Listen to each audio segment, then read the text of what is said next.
నమస్కారం. మనందరి జీవితాల్లో ఒత్తిడి, కన్ఫ్యూజన్ ఇలాంటివి చాలా కామన్ కదా. మరి వేలేళ్ల క్రితం రాసిన భగవద్గీత ఇప్పటి మన సమస్యలకు ఎలా సమాధానం చెబుతుందో తెలుసా? అదే మనం ఈరోజు చూడబోతున్నాం. ఎందుకంటే ఇది కేవలం ఓ పుస్తకం కాదు, మన లైఫ్కి ఓ కంప్లీట్ గైడ్. అవును, ఇదే అసలైన ప్రశ్న.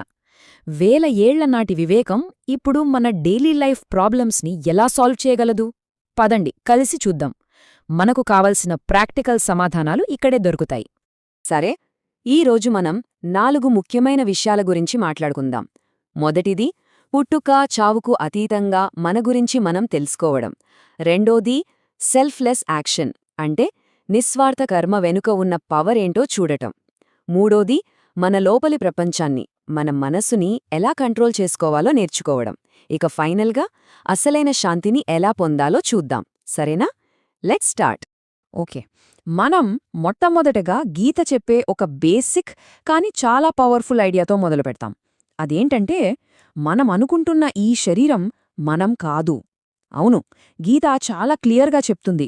ఈ టెంపరరీ శరీరానికి శాశ్వతమైన ఆత్మకి మధ్య ఉన్న తేడా ఏంటో వివరిస్తుంది.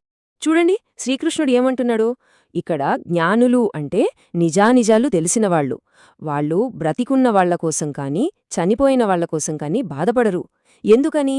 ఎందుకంటే ఏది శాశ్వతమో, ఏది ఎప్పటికీ మారదో అదే నిజం. మన ఆత్మ అలాంటిదే, దానికి నాశనం లేదు. ఈ ఒక్క ఆలోచన అర్థమైతే చాలు, మన బాధ చాలా వరకు తగ్గిపోతుంది. ఈ టేబుల్ చూస్తే మనకు ఇంకా క్లియర్గా అర్థమవుతోంది. చూడండి, ఒకవైపు శరీరం, మరోవైపు ఆత్మ. శరీరం టెంపరరీ, పుట్టినప్పటినుంచి మారుతూనే ఉంటుంది, చివరికి నశించిపోతుంది.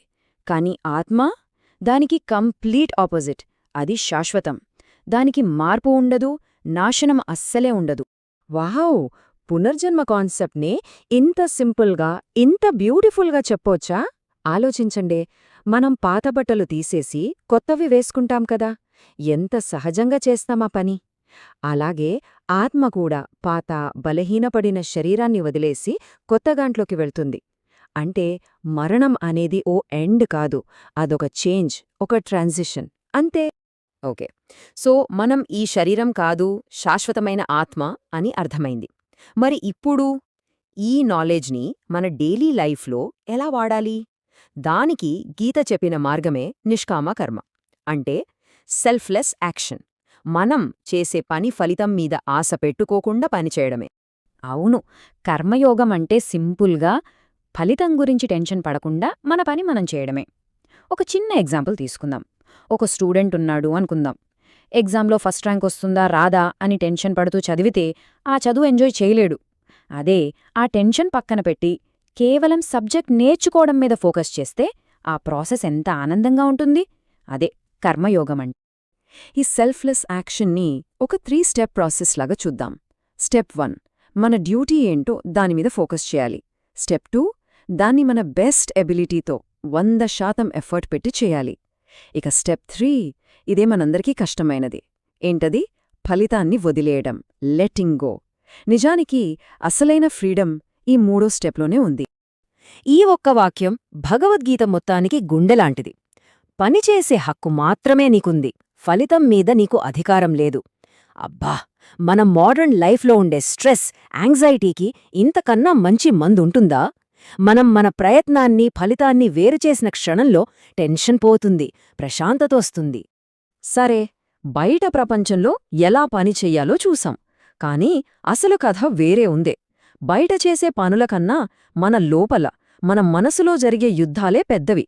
గీత ప్రకారం అసలైన కురుక్షేత్రం బయట కాదు, మన మైండ్లోనే ఉంది.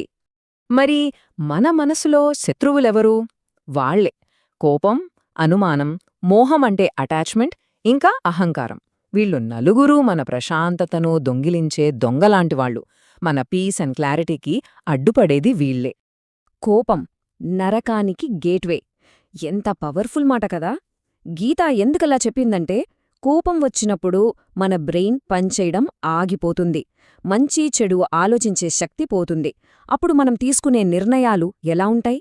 అన్నీ తప్పులే. అందుకే అది మనల్ని తప్పుడు దారిలోకి, అంటే నరకంలోకి తీసుకెళ్తుంది. మన మైండ్ ఒక పవర్ఫుల్ టూల్ లాంటిది. ఒక కత్తి అనుకోండి.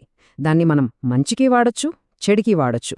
మన కంట్రోల్లో ఉంటే అది మన బెస్ట్ ఫ్రెండ్, మన ఎదుగుదలకు సాయం చేస్తుంది. అదే కంట్రోల్ తప్పిందా? ఇక అంతే, మనల్ని మనమే నాశనం చేసుకుంటాం. మనకన్నా పెద్ద శత్రువు ఇంకెవ్వరూ ఉండరు. ఇప్పటివరకు మనం ఏం చూశాం? మన నిజస్వరూపం ఆత్మ అని తెలుసుకున్నాం. ఫలితం ఆశించకుండా పనిచేయాలని నేర్చుకున్నాం. మనసులో ఉన్న శత్రువులను ఎలా గెలవాలో చూశాం. ఇవన్నీ చేసినప్పుడు మనం దేనికి చేరుకుంటాం?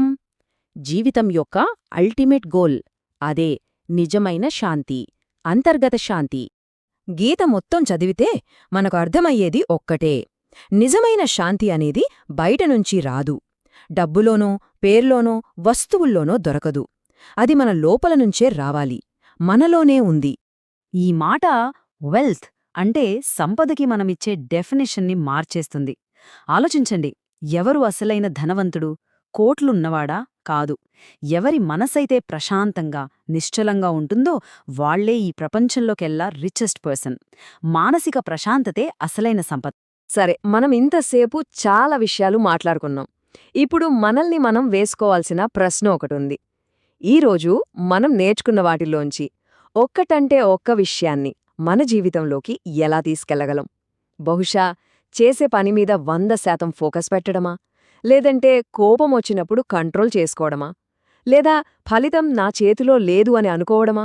ఏది ఎంచుకోవాలనేది మన ఇష్టం. ఈ ఆలోచనతో ఈ విశ్లేషణను ఇక్కడితో ముగిద్దాం.